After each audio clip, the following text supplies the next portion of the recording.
How's it going, guys? Thanks for clicking on to this episode of the Phil Talk Sports Podcast. The NFL Draft is in the books. It's about a week old at this point. All the storylines have simmered a bit. So myself and Nick Rice are here to talk about it. Nick, welcome back to the pod. Haven't had you on since the Super Bowl recap show. I forgot how that game went and everything. So, we'll just the new season is upon us. This is kind of where the new football season takes shape with the draft here. So we're starting to leave past season behind us and move into this one. How much of a draft guy are you? Because it's like Christmas for me. Do you actually watch either all 3 days or any of it? Or are you someone that when it's over, you just go back and check who all got picked? Yeah, like on Twitter, they'll say the draft is better than the NBA playoffs, which is totally a stretch, but it is very entertaining. I probably watched about a third of it. My line is just going there hours beforehand, tailgating, and then just standing around for.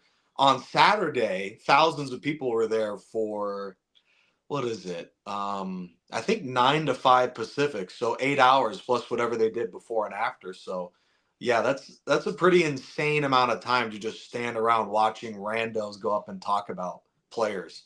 Yeah, stuff. it's basically a work shift they spent there, and I've had it explained or compared to, like, you ever watch like the ball drop on New Year's, and you have the people that are just crammed in there. It would kind of be like that, because if I did, let's say they had it in Tampa or somewhere that I could actually go to it. If I went to the event, I wouldn't just hang out in the back. I can still see the stage. I can have my drinks, hang out with my friends. Because if you go in there and you're like jammed in like sardines, you can't leave. God forbid you go to get another drink. God forbid you go to the restroom. Like, you're not getting back in that spot. So I agree. The shout out to the people that do go to those things. Like, I saw the graphic this year where the city of Green Bay or the town of Green Bay population is like 107,000, and 125,000 people were at this event last week. So literally more than the population of Green Bay showed up for it. So people like it. It's fun. I'm sure it's a great experience, but I'm not going to sit in that crowd where I can barely move. That's just not for me, for sure. I've said this about like Coachella, and I've said this about like other events. I'd love to, and I think literally I said this with you here. I was saying I'd love to, and you might have even been the one that gave me this idea to just like have a plane and just get dropped off there for about 15 minutes. Like, that'd be awesome.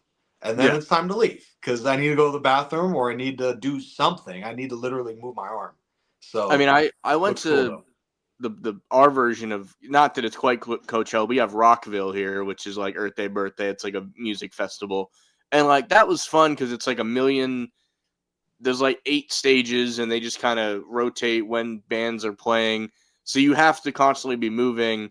And once you get in front of that stage, like, you don't need to be in the crowd of people. You can hang out in the back and still see. And luckily, it's music. It's a concert. As long as you can hear the music being played, it really shouldn't matter. So like we did our best with that. But I agree, I'm not big on the whole thing. But it looks like fun. I think it would also depend where it is. Like, back when it was in the Radio City Music Hall, which it was, in New York for most of our lives, that was more of a.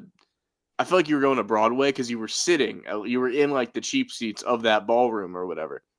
So that's a little different. Like, at least I have my own seat. I can at least get up and get back, and I know I have a spot. But this stuff, and every year it's different now too. The setups are completely different. Was it in Vegas? You had to like get on a ferry to get on a stage or something. So it just depends what all the different setups are, and some are more. I'm curious to see where they go next. It could be interesting if they do like the team that wins the Super Bowl gets to host the draft. Yeah, it's like it is Detroit next year, just so you know. So okay, it is Detroit. So they got plenty of space. That could work out. But Green Bay, I thought it was going to look a little too cramped. I thought they did a good job, though. Hats off to them. Yeah, no, it looked insane. And then when the Packers were on the clock, it was just all sorts of energy. Got a little disappointed this year. We had no Pat McAfee. I don't really punt here much, so I'm sure you guys don't remember me. And none of the David Akers. Most of these guys weren't even born when you guys won the Super Bowl, when Akers announced the pick in Dallas, and a couple other awesome, but there was none of the roasting this year that we've had before. I did notice that. And the other thing I noticed was when a player would come up to, like, let's say it was the Titans pick, not the first pick, but like later, if they had a former player that played at the University of Wisconsin, they had that guy do the pick. So a lot of these guys got Yep. cheered even though they didn't play for the Packers, which is kind of smart, honestly. I got to give them credit for that. Another thing I want to give them credit for is I'm the first one to complain. They say the draft starts at 8, and that number one team has only had 5 months to decide, or it feels like 5 months, to decide their pick. And the first pick still doesn't get picked till about 8:20, 8:30. But this year, the pick, like Cam Ward was on stage by like 8:12. So I give them credit that they finally sped that beginning part up. Yeah, I mean, the Browns traded with the Jags at 2, which was, to me, a huge storyline that gets overlooked because of other things we'll talk about, like Shadur Sanders and others. Mm-hmm. But, the Browns, hilariously, didn't waited until after Cam Ward got on stage to make that trade because they were wondering, what if he doesn't get picked first overall? That changes our strategy. And it's like, he's gonna get picked first overall. That was like the worst kept secret in the world. So, yeah, incredible stuff throughout the draft. To me, I think 10 minutes and then 5 minutes for the later rounds is a little much. But Yeah. then again, apparently it's not enough time for a team like the Vikings, which is, I think, the last team to literally not make a pick.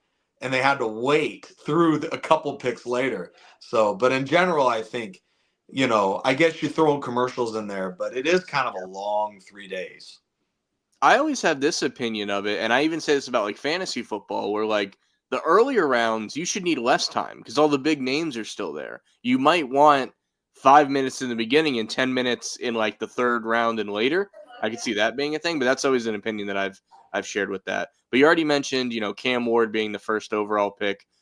Do you think that was the right choice? And like obviously, we've seen great things from him at Miami, at Washington State, other places. Is he a franchise-changing quarterback in your opinion? Well, first of all, don't give the NFL any ideas, okay? Because we don't need the draft to be 4 or 5 days long if 10 Right. minutes are on the clock for each pick. And then in terms of Cam Ward, I'll say this first and foremost. I didn't watch every snap of the Miami Hurricanes, but in general, Cam Ward looked like, you know, from a lot of people's opinion, right around a guy that could end up becoming a great quarterback. But I did even hear things like Cam Ward in last year's draft wouldn't be picked as one of the top 5 quarterbacks, which, looking at his numbers and his highlights and just his overall production, felt like a stretch. So I think he may end up being somewhere around, maybe like a Trevor Lawrence rookie year where he was solid, but not quite the franchise potential that the Titans are hoping to get. But Warren Moon's giving him support, the organization's giving him support, and he's got a couple pieces there. So I'd say it's a decent chance. But Cam Ward to me didn't wow me enough to say, oh, he's the next Peyton Manning or Tom Brady in this draft. Yeah, you alluded to it already a little bit, but like many people have said, like if Cam Ward was in, even with the year he had at Miami, was in last year's draft or 26, which there's already a mock draft out for 26 by Todd McShay because he's an Of absolute course. madman. But that, I digress on that. But if he was in last year's draft or next year's, he would be like the 4th or 5th best quarterback, is what they've said based on the guys that were already picked. So when you grade this whole draft on that curve, I think it was good. They obviously didn't have to give up anything for him except have a terrible season to get the number 1 overall pick. So I like him as a better chance than some of these other guys that have gone like top 2, like him versus hindsight's 2020, but like I like his ability to help a franchise more than like Zach Wilson when he was picked, when Sam Darnold, even though he's kind of figuring things out, like he's got like a whole second act of his career that he's being looked at a little better. But like I think his chance of being productive for the Titans enough to like, all right, we don't have to worry about this position now. Next year we got to get more linemen to help him, stay upright. We got to go get receivers so he has someone to throw to. I think he will play well enough that they can at least go get other positions in future drafts, as opposed to like, all right, do we need to start this whole thing over again? I think he will play well enough they will at least attempt to build around him before they try to do anything with him. I think he'll get that opportunity, which that used to be an obvious thing. Like, yeah, he's the number 1 pick. Of course he's not. But we've seen quarterbacks get moved on from that are top 2, 3 picks sooner than ever before. So it's not a guarantee like it used to be, but I do think he could be good enough potentially for them. I don't know if he's like, I put him like a step below CJ Stroud. And, Stroud had like a really good rookie year and then had that sophomore slump. So this year we're really going to see what he's made of. But I'd put him below CJ Stroud, but in front of like a Zach Wilson or guys like that is where I'd stand on him. Yeah, the behavior of these teams drafting to me suggested that we have a lot of guys in that range that you're talking about. So I think Trevor Lawrence is like a good example where for Cam Ward and then somewhere around there for about another half dozen guys. There was, I believe, at least a dozen quarterbacks picked in the draft and a lot of guys in the mid round. So I think teams felt these are not first round talents. We don't need a fifth year to figure out if you're good or not. But a lot of guys, the Browns, I think, picked two of them where it's like, I think there's about 10 guys that got picked that are going to be great backups in the league and, solid starters for a few of them. And a lot of depth, I think, was in this year's draft of the quarterback position because you look at the numbers and the talent, very few wow, but a lot of them, I think teams feel we've got solid starters at this position. Yeah, and there's going to, like you mentioned earlier, there's going to be more quarterback talk when we talk about, the one that got the most spoken about him for maybe not positive reasons in this draft, but we'll talk more quarterback in the future here in a minute. But we already touched on a little bit the Jags making the move early. That to me, that's still like the storyline of the draft, despite what people in like the Sanders household may tell you. That is the move that's what this draft's going to be known for better or for worse, because this experiment of can a guy play both ways consistently and at a high level, simultaneously, will be what we look at for this. So the Jags trade up to get Travis Hunter, and like you said, you already brought up a great point. They kind of had to wait till Cam Ward was on stage with the jersey, because if they go with Hunter for some reason, they're not trading up for Cam Ward. So they had to make sure that was out of the way. They had to execute the pick with Cleveland. And this is a rare opportunity where I felt this trade benefited both teams. Like, people have this weird thing that if you don't rip the other team off, it wasn't a good enough trade for you. I do think that extra first-round pick was a little rich for my blood. I want to say this, too. People will say that this trade was 3 first-round picks. It's not. It's 2, and they swap picks. People always say that incorrectly, and it always bothers me.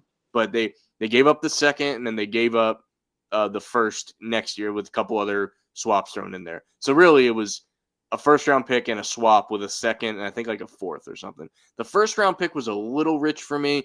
I would have liked maybe another second to be thrown in there. But what do you think about the overall price tag it took for the Jags to trade up there?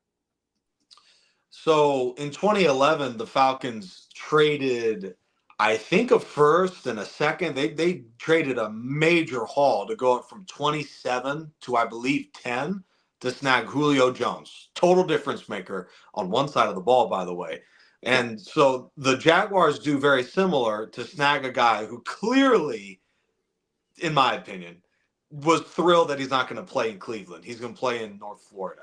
But I think Travis Hunter is a guy worth trading that haul in order to grab because of all the Colorado hype around Shedeur, to me, by far and away, the best player, maybe not far and away, Colorado, yes, but in the NFL, maybe not. But in general, the best player in the draft was Travis Hunter, and with his overall ability. Now, is he going to be the greatest corner or receiver ever? No, but I think just the athleticism makes him such a valuable asset. He reminds me of like Derwin James when we picked him, where you could throw him in at so many positions.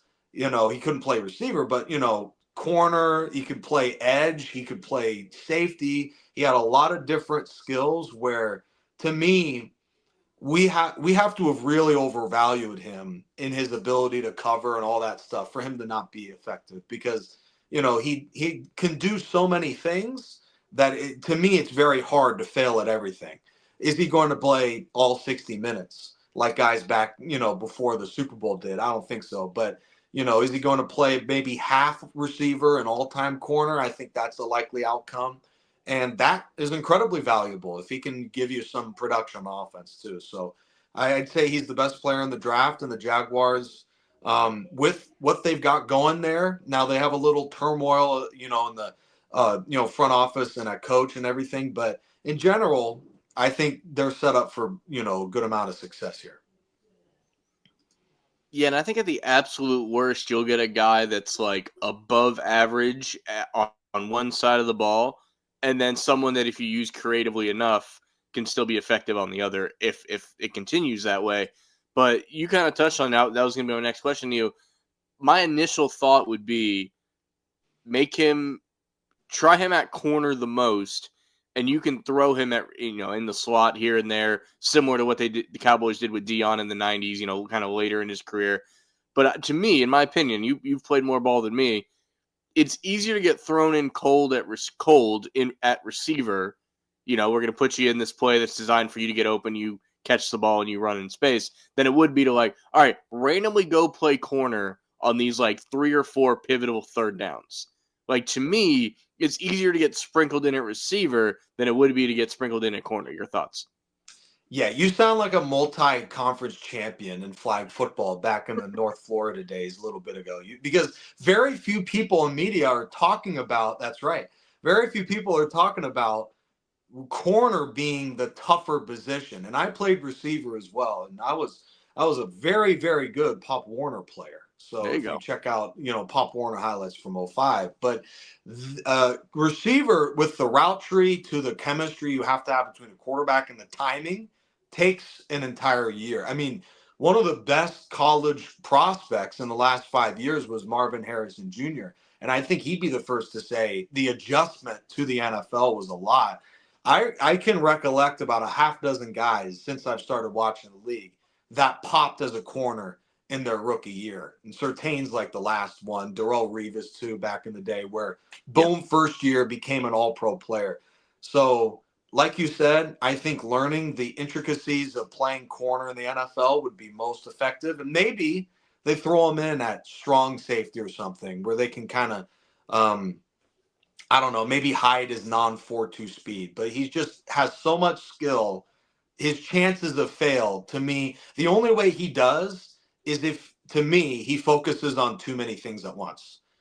Which is why I think the perfect strategy is, like you said, try him out at corner. What he's best at, feed that first, and then maybe, sprinkle him in at receiver later on. And I was happy to see, just as a general football fan, and yes, as a Floridian, I was happy.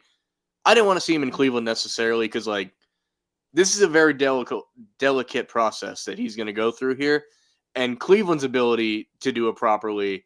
Not that the Jags you should be super confident in, but you could see how happy he was. He's from Florida. He's from, I think it's West Palm Beach, if I'm not mistaken, and I don't know if you saw the bit. It was actually my favorite moment of the whole draft where he's running or jogging down the tunnel to get to the stage, and they have the logos of all the teams on the side. And when he found the Jaguar, when he ran over and he's beating on it, and you could tell he was just punting. Later in the draft, some guys kind of I don't want to say stole the idea, but they probably, oh, that's cool, I'm going to do that. But he seems legit. And I've seen social media clips of him when he got his jersey and whatever, and met Tony Baselli, the new GM or whatever. He seems legitimately happy to be there. And that is a big step in this is our guy. We're going to do everything we need to make you successful because it's only going to pay dividends for us.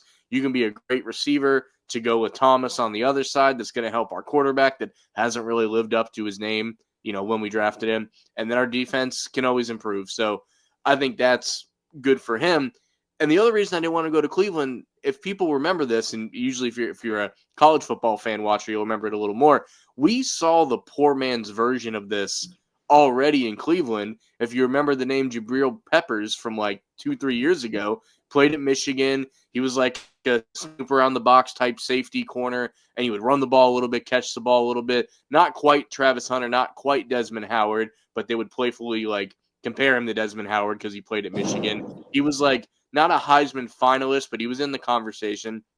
And he got to Cleveland, and he played defense, and he maybe got a couple of carries, but that versatility was almost a non-factor moving forward. So they already punted on like the poor man's version of what Travis Hunter is expected to be. So I didn't want to see them get another bite at that apple. I wanted another team like the Jags, who again, this is a Florida kid, extremely likable. He looks 12 years old. I don't know if he's still got like the youngest face I've ever seen an NFL player have. And he just looked like a candy store. I don't know if you saw, and I won't do a good job explaining this, but he's holding up the jersey with Tony Baselli, and then he like rips it out of Tony's hand like playfully, and they kind of like stare at each other. And Tony's like a foot and a half taller than him. The guy's a beast, I guess. Yeah. But you know, it's just fun, and it's not a Jags fan, but just a Floridian that enjoys good football. Like I'm rooting for this guy in a way that I maybe wouldn't have if he went to Cleveland, if that makes sense.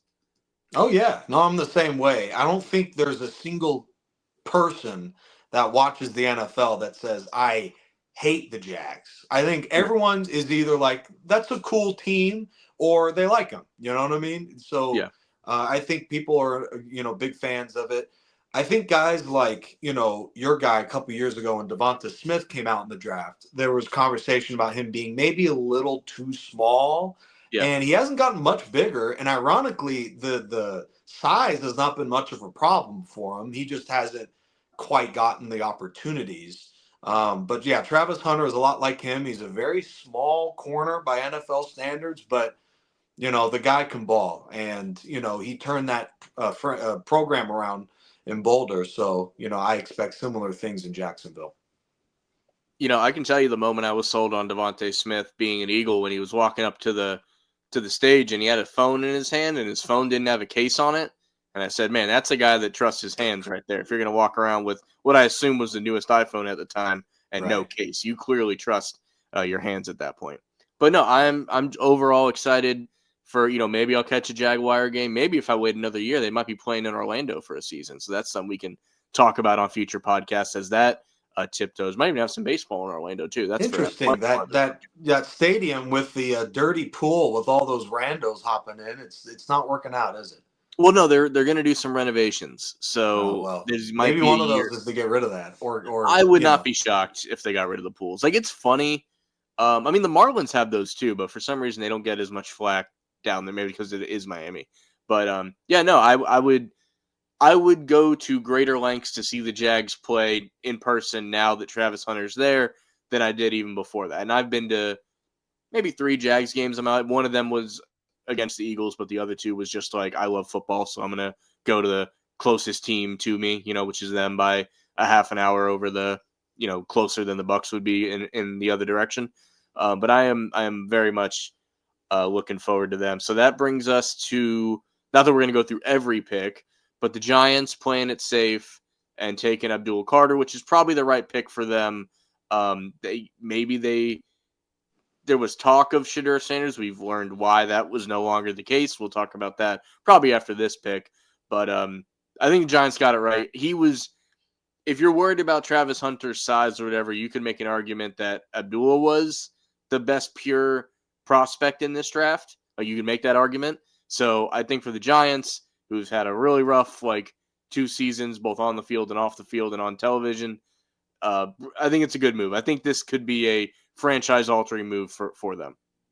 Yeah, he seems like a shoe-in for being a fabulous player. To rival the numbers of Micah Parsons at Penn State is something. So, the Giants, they kind of doubled down on what already is, a strength, the defensive line. But, I mean, you can't have enough phenomenal defensive linemen if you're the Giants. And that's been their MO for years. And to me, Abdul Carter is great, but it's pretty insignificant until you figure out what's going on at quarterback. But, at least he's young and maybe he'll be around for whenever they finally figure out that side of the ball. And, maybe they could get a good running back as well. That might be a good way to help move the football team along. What do you think?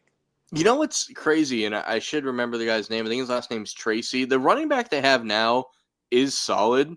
Really? And he put up similar numbers to what Saquon did the year before, his last year in New York. So they may have a solid guy, but they clearly need more help. Speaking of maybe Saquon, he's going to run for 2,008 yards next year if he had similar numbers to that guy.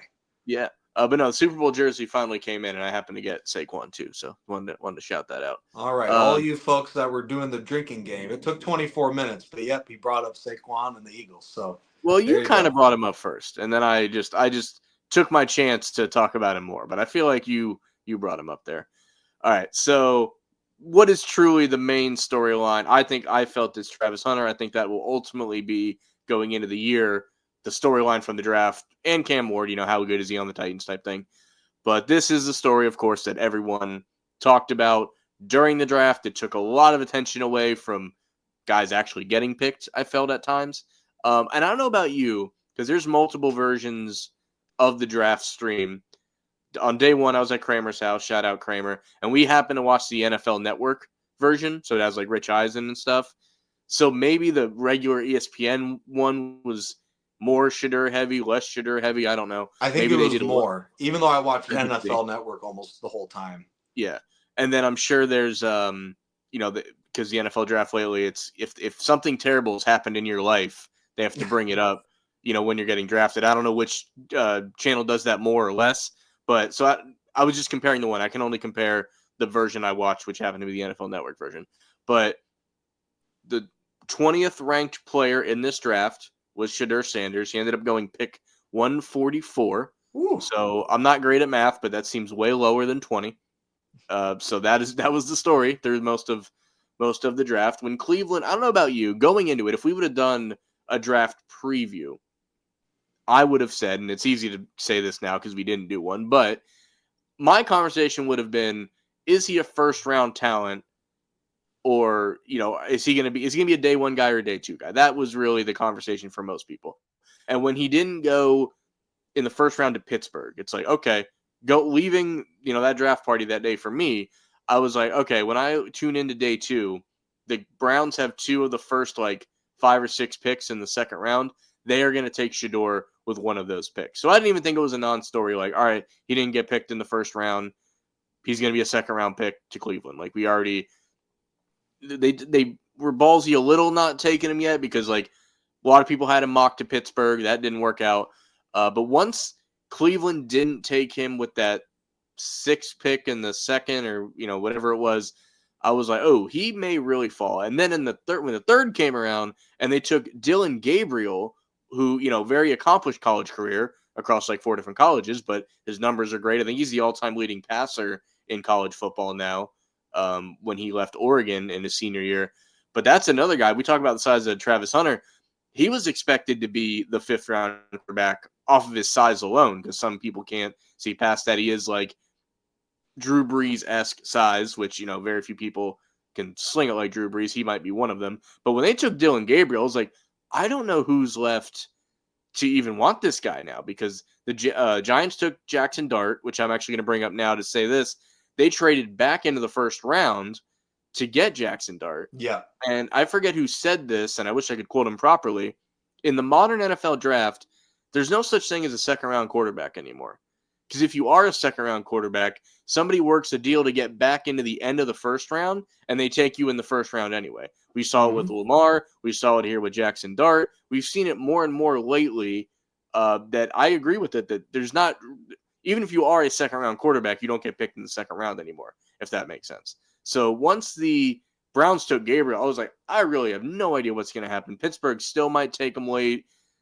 The Giants were going to. We learned more, and I'm sure you've been caught up on this too. The horror stories that came out about Shedeur's interviews are just next level. I mean, what do you make of all that? Yeah, he came in, flipped off the coaches, took off his shirt, started throwing beer in people's faces. I mean, he horrible. What a horrible guy. No, I think he was a late first round talent who should be taken in the second round because of what he brings to the table, the level of kind of cockiness, the Deion Sanders aspect of the game where it's the LeVar Ball thing where it's we got to, this is going to be a story and, he's going to be involved in some way, regardless of how awesome Deion Sanders is or not, as a coach and as a dad. But 5th round felt a little schemed. Like the NFL was saying, we need to kind of, humble this guy, because I get what you're saying. A lot of teams weren't exactly starving for quarterback once Dart and Ward and these other guys went off the board. A couple I can't remember went around Dylan Gabriel as well. But I'm looking at the draft before Shador gets picked. And there are defensive linemen who had like 4 career sacks getting taken before this guy, who, yes, Dion helped. There's a lot of surrounding talent, not exactly upper echelon competition, and maybe he didn't even get a 500 record, maybe one game above it, but the guy was good enough to get drafted. Like, these teams take flyers on way more, Yeah. guys that have had major off the field issues that, were injured for multiple seasons, get picked before, the 5th round. So it's a little of both. I understand why he fell, but the level he fell was insane to me. So in a hypothetical draft preview show that we didn't do, if I would have asked the question, like, what team do you want him to go for? What team, like, you as a football fan, would you want him to go? I actually would have said New Orleans, because that's such a fresh start for him. That's a team that has to rebuild everything. I think it would have been great. And when the Saints took Tyler Shuck out of Louisville, I was like, yeah, that's another, like, I really don't know where this guy's going. And you said 5th round seemed a little calculated. I felt at worst he should have gone in the 3rd. I think that would have been, another. And again, Cleveland had picks in that round as well. It really comes out that, like, someone called in a favor to get this guy drafted, it sounded like.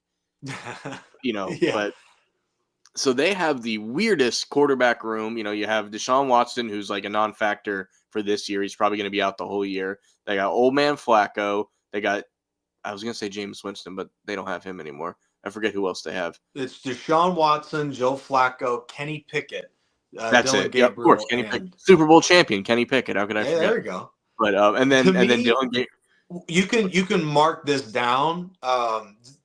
I mean, I guess maybe not, but my hot take is there's no way Dylan Gabriel is above Shador on the depth chart, and it's not a huge compliment to Shador. I saw Dylan Gabriel, who's now 26 years old, and granted he's got, I guess, more college experience, but Yep. in the final game of his collegiate career against, I think, Texas, the absolute no-show he had in that game to me suggests he is an incredible college quarterback by the numbers, by the total stats, just the combined numbers. But he reminds me a lot of Brandon Weeden, if you remember him from years ago. Yeah, where he's a really old quarterback coming out of college, and his numbers were fine. And where he got picked, which was by the Browns, by the way, was like, what? What are you doing?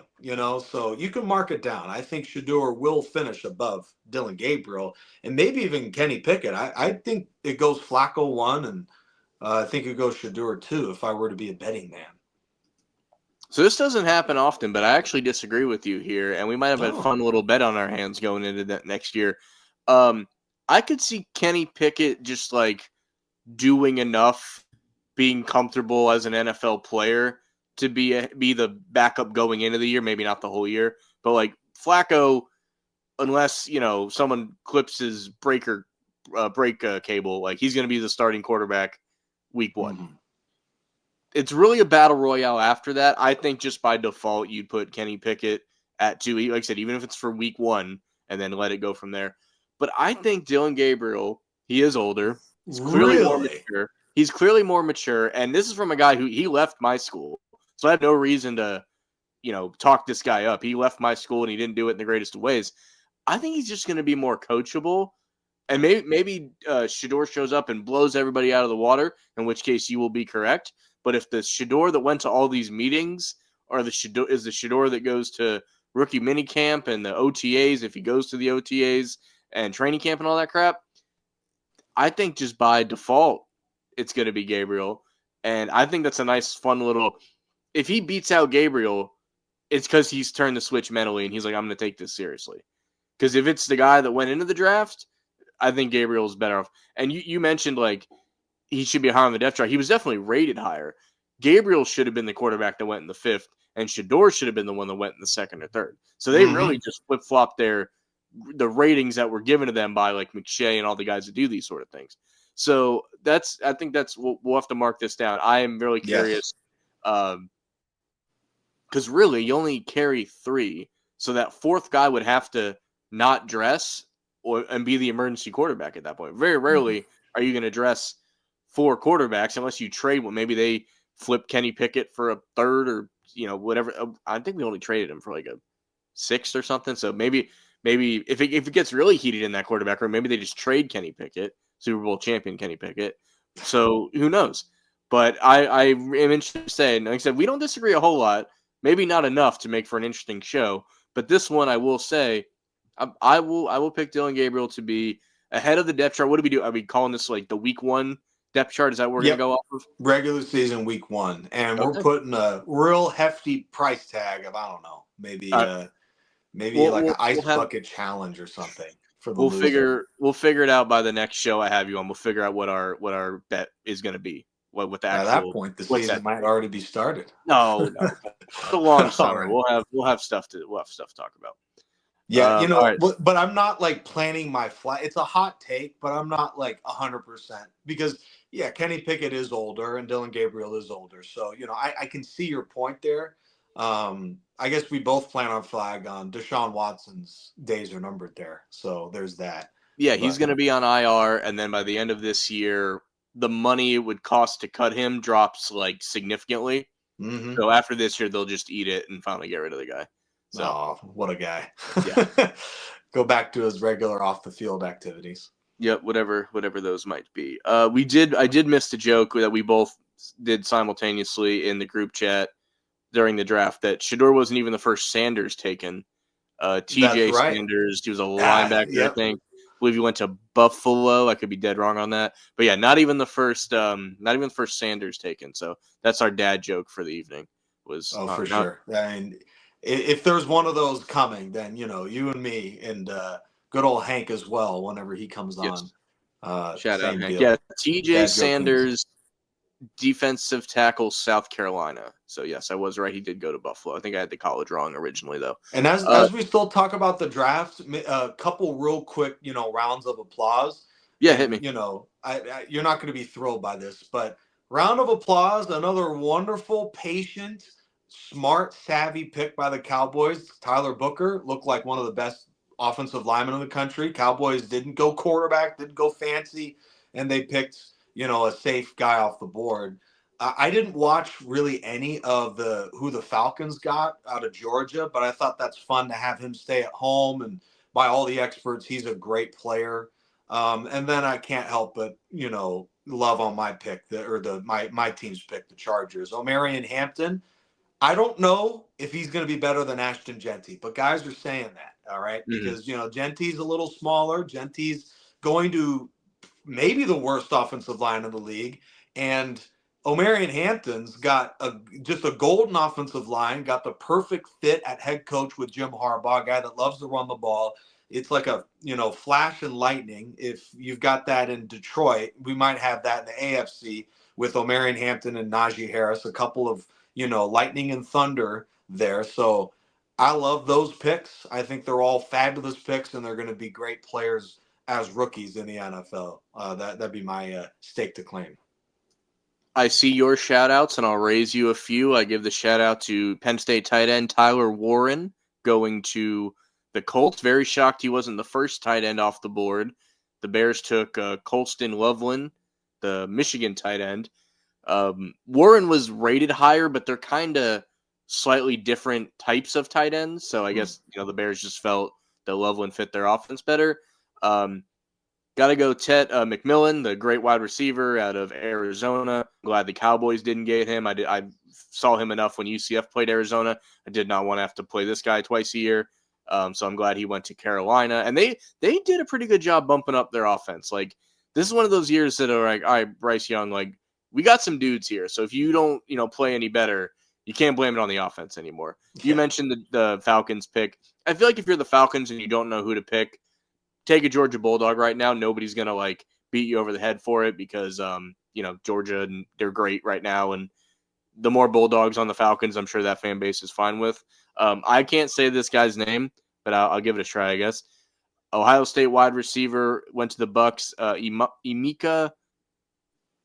I give up. But he's a very good receiver, and assuming he's healthy, Mike Evans is healthy, and Chris Godwin are healthy, that might be the best 1 through 3 wide receiver core in the league by the end of the year next year. So that is something to look out for the Bucks. And when we leave the first round here, I do have to give a shout out to UCF great RJ Harvey getting drafted second round by the Denver Broncos. He's the all-time touchdown leading scorer in UCF football history. He got that in his last game as a Knight this past year. He was getting pretty fair and high draft grades, but he was listed as like a, third, fourth, if he really falls fifth. So for him to go in the second, it like really hyped up a lot of people. So that is, I'll be watching considerably more Bronco games this year just to see. Clearly, when you take someone like that in the second, you expect him to start or at least play a whole lot. And I think he's going to surprise a lot of people. So shout out RJ Harvey. And those are kind of I might have a few more for you, but those are the top ones. And I'll just, while I'm on here on full screen, Campbell going to the Eagles, the linebacker. Typical Howie, moves up one spot just so the Chiefs can't get him. That and he can't help himself, right? He's got to make some sort of move. I watched this interview with him that they did before the draft, that there are times that when they're in the spot they want him to be, the war room will take away his cell phone to stop him from like over making moves once they're where they want to be. This could have been one of those situations. But that's good that, I was happy with that pick. That is someone that. The rumor is, while you're on that, he's like a top 20 talent and ability. So yeah, he was ranked 16th, and we got him at 31. So the value is good. Typical Howie move. He goes best on the board, like always. So I need to add him to my shout out too. Yeah. Outstanding pick. Didn't watch a game of him play, but I'm sure if all the experts say he's that good, he can't be that bad. I mean, right. Well, and he's not necessarily has to start immediately. He's not in the typical spot that a first rounder would necessarily need to be. He's going to sit behind Zach Bond or, at times play next to Zach Bond, who I think is a benefit to any player out there for that. This is the other thing I would have randomly thrown out there about Shedeur, kind of in our pre-draft thing. One, I said I would have liked him to go to the Saints, but every round that he falls, I would have put money that Jerry Jones would have drafted Shedeur Sanders or Quentin Ewers simply because he couldn't help himself. He would either take Deion's kid because he loves Deion, and it might lure him to coaching the Cowboys in a year when they get bounced in the first or second round again. That or Quentin Ewers just because he's Mr. Longhorn and people loved him. I am shocked. He ended up going to the Miami Dolphins. Shout out to him. He might get some playing time with the way that starting quarterback operates out there in Miami. But I was really shocked that Jerry Jones didn't get at least one of those guys just because maybe they finally stuffed him in the closet during the war room and Steven drafted all the people. Who knows? But I was really shocked they didn't get at least one of those guys late because they were both there way later than they expected.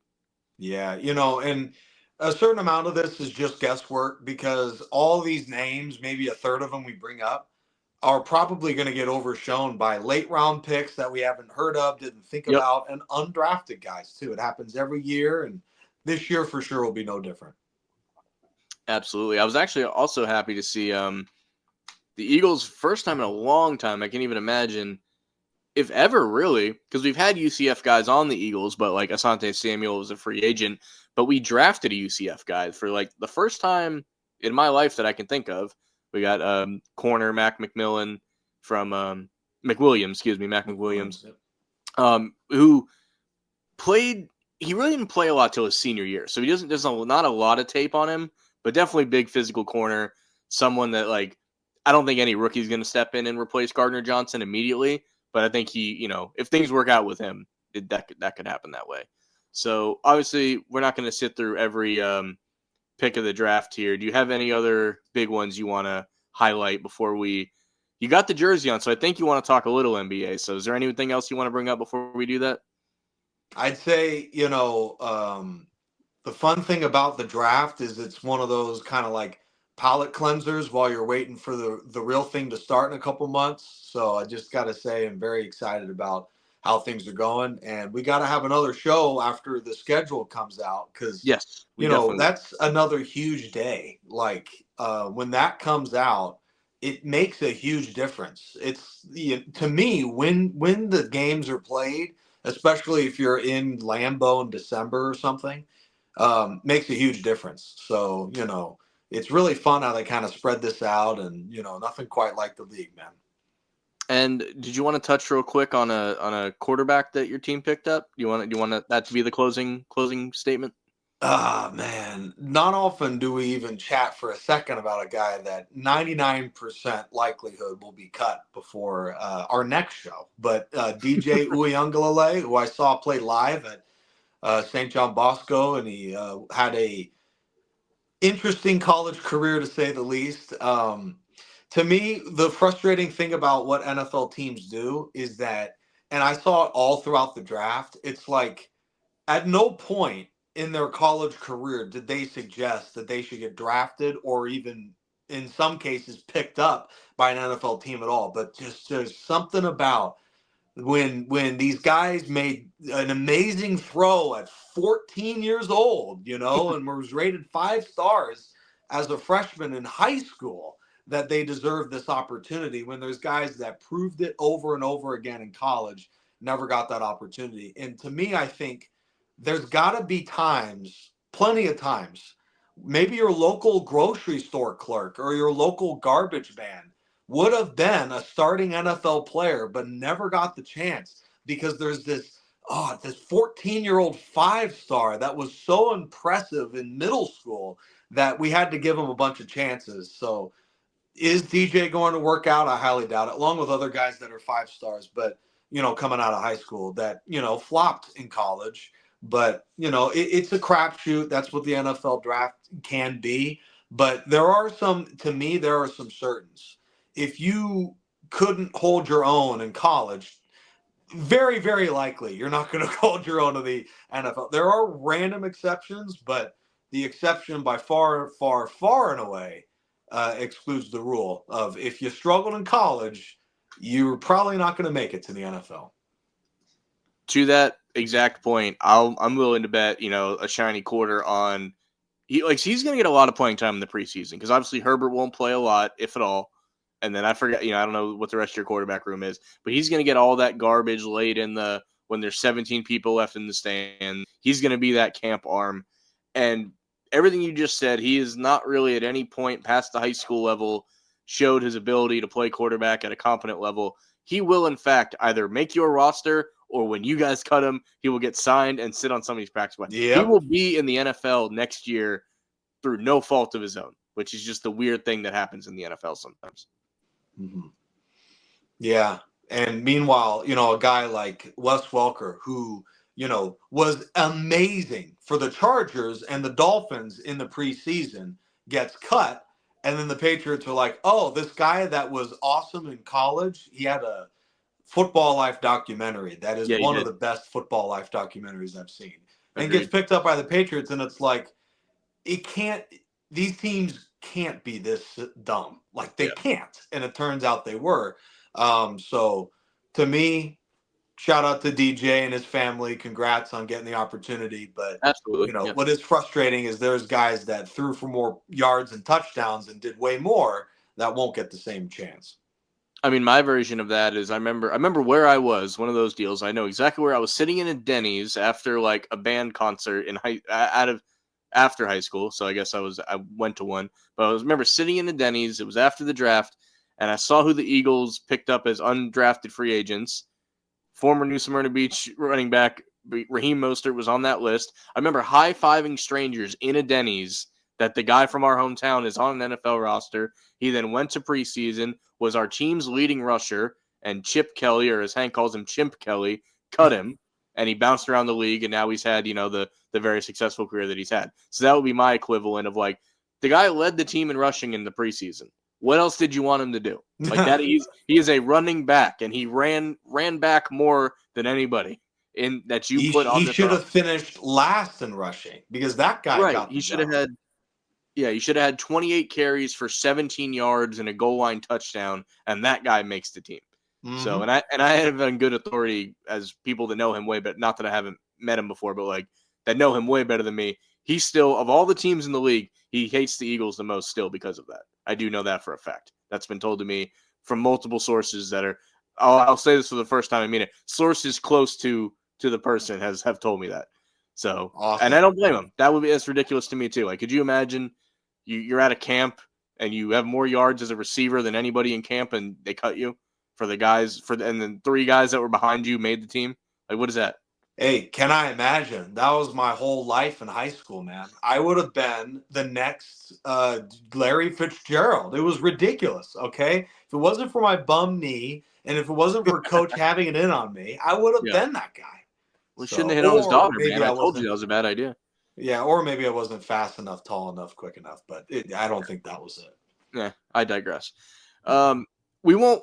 I know you're grieving. I know you're grieving so much that you forgot to shave today. So we won't talk Or about this this for a month. long time, or this month.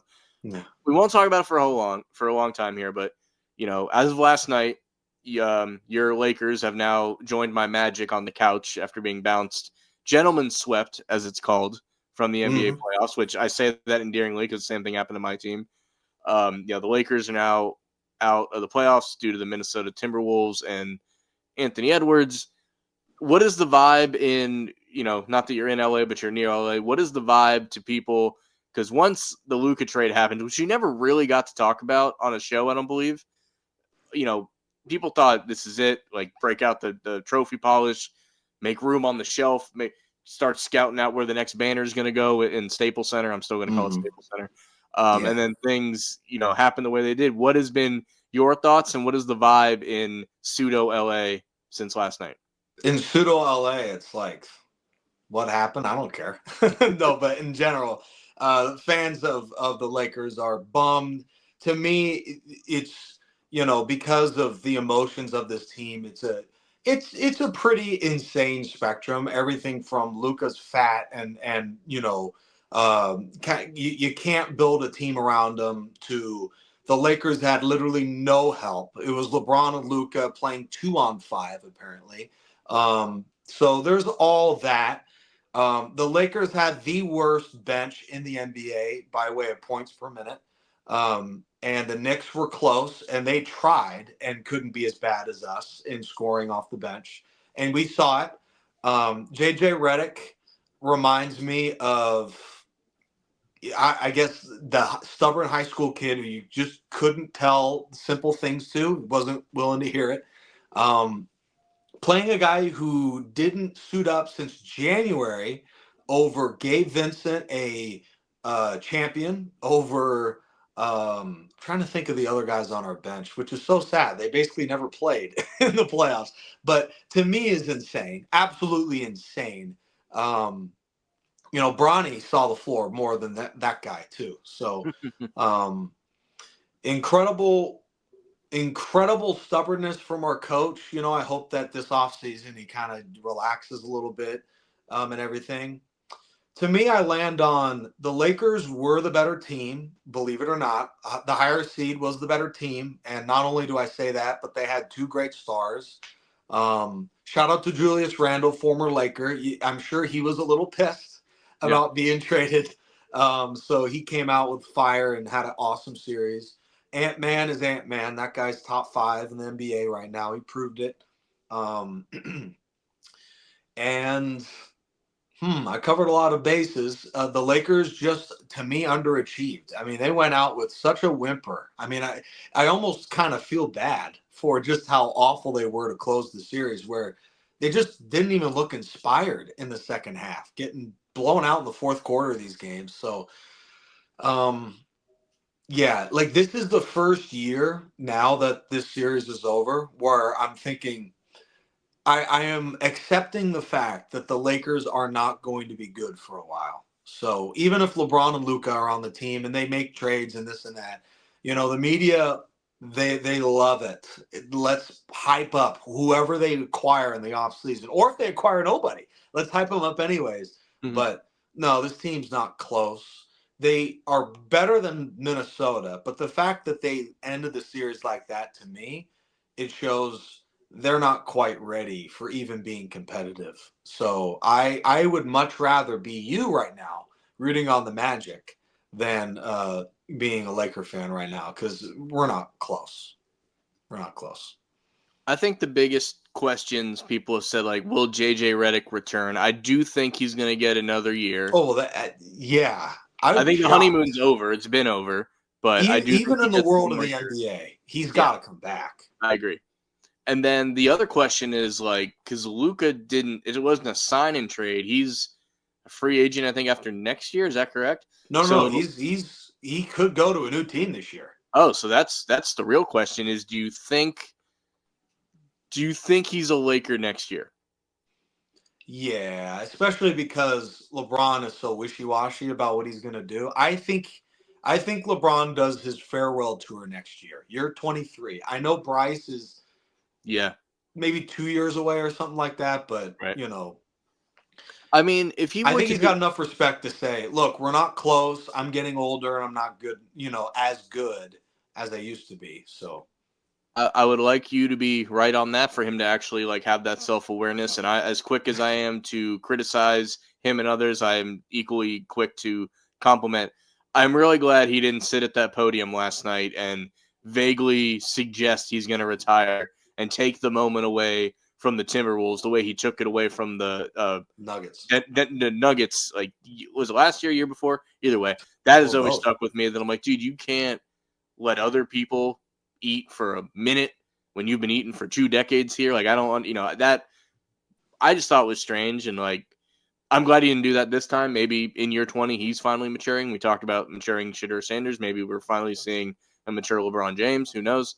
But I think for the people that like him and for what he's done with the league, I do hope he does it in a way that, and it will feel a little like Kobe, especially being in the jersey, the retirement tour, Derek Jeter style. But like, I think that's what the league would want. I think they would want people to know this is the last time LeBron's coming to your town. I think that is something he should do.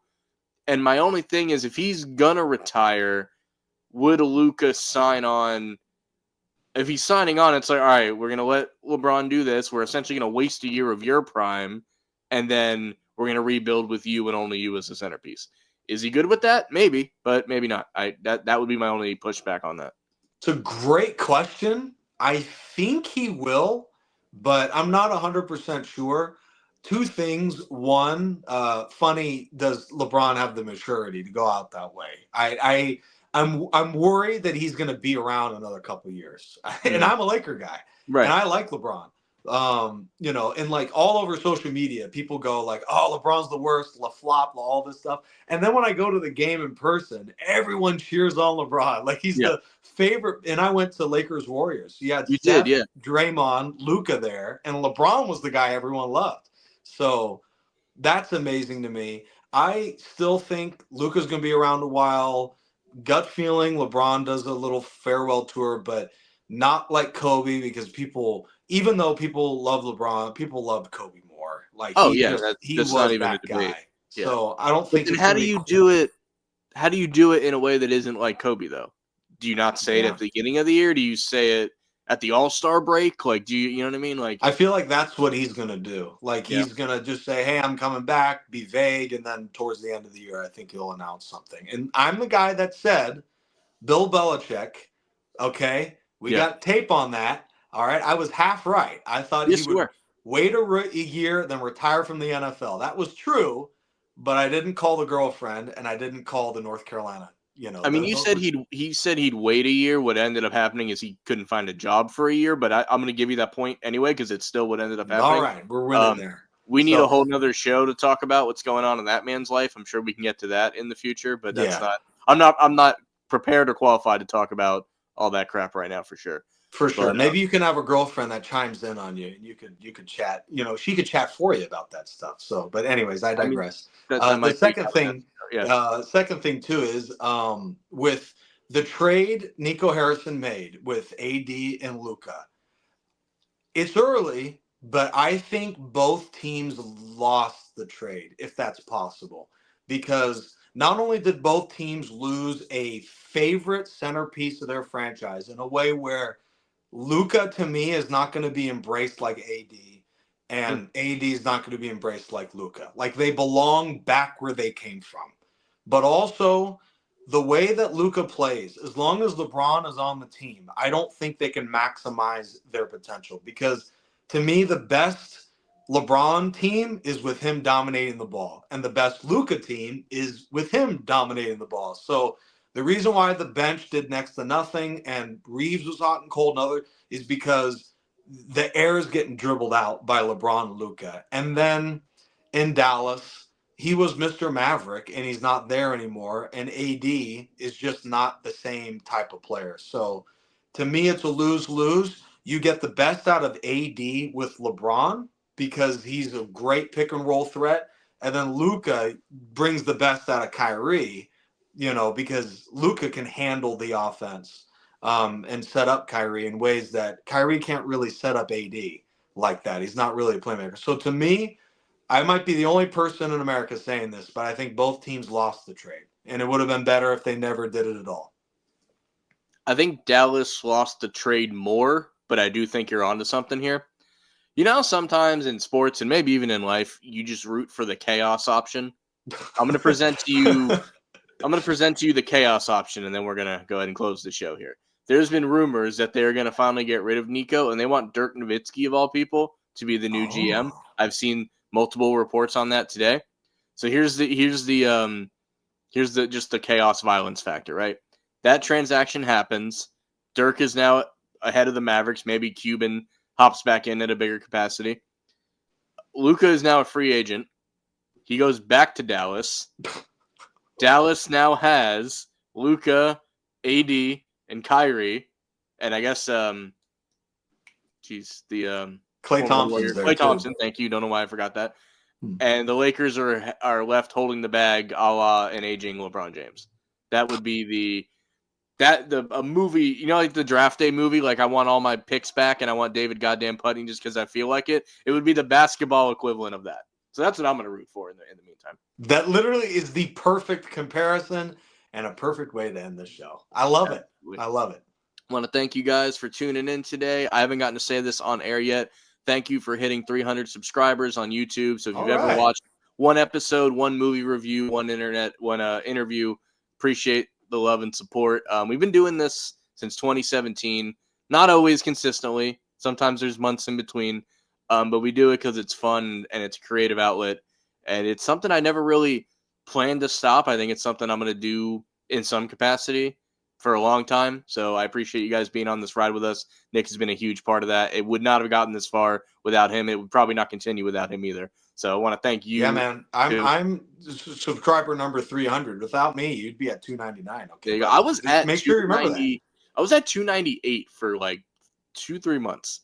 And finally, getting involved with PWR, some of the wrestling fans hopped in, so we cracked the 300. So I appreciate the PWR audience that's been on here lately. Have some more interviews with that coming up as we have our next show coming up June 28th. So look forward to that. Some wrestling interviews coming soon. And we're going to get back into, we'll talk some NBA. Probably when we get to conference championships, we'll do an NBA show. I think will work out good. So awesome. Love it. Other than that, guys, it's been a fun hour. Appreciate you clicking on, watching, listening, however you take the show in. So have a great night, everyone. As always, we appreciate you. Take care.